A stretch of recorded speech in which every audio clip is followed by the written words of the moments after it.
art of recalibration really is a call to action for leaders to continuously recalibrate how they think and how they do things so they can take advantage of the opportunities that are in front of them.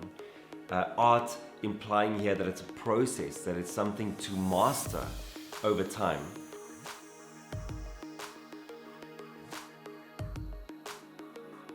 So there's this great idea in aviation called the 1 in 60 rule, and it says that for every 1 degree that a plane veers off of course, by the time it's traveled 60 miles, it's an entire mile off its intended destination. So if you convert this to kilometers, it's about 1 in 100. You'll be 1 kilometer off by the time you've traveled 100 kilometers.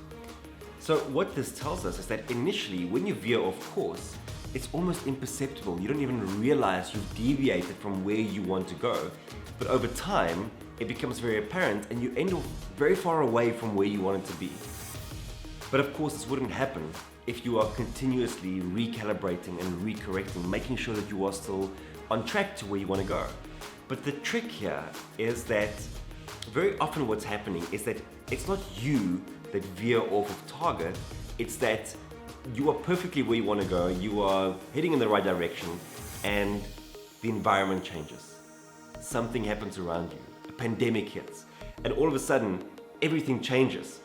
And if you aren't paying attention, if you're not cultivating the self and situational awareness in that moment that something has happened, then you're not going to recorrect, you're not going to recalibrate, and you are going to end off again far away from where you wanted to be.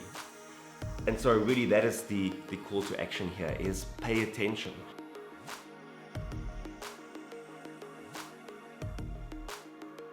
One of the calibrations that I speak about is explore and extract, as an example, that there are times in our lives and in our businesses where we need to explore, and there are times we need to extract maximum value from what is working. And of course, it's not a one or the other. It's not that you need to only explore or only extract. You need to find the sweet spot between those. But very often we get caught up. We focus so much on exploiting what is working, extracting value from what is working, that we don't create this space in our lives to go and explore new things. And so that's one area, for example, one trade-off that leaders need to think about, to ask themselves, am I operating in the sweet spot? Am I spending enough time extracting, but also enough time exploring? And that I'm not caught up in the extremes, but that I'm recalibrating myself every single day to make sure that I'm taking advantage of both of these modes of operating.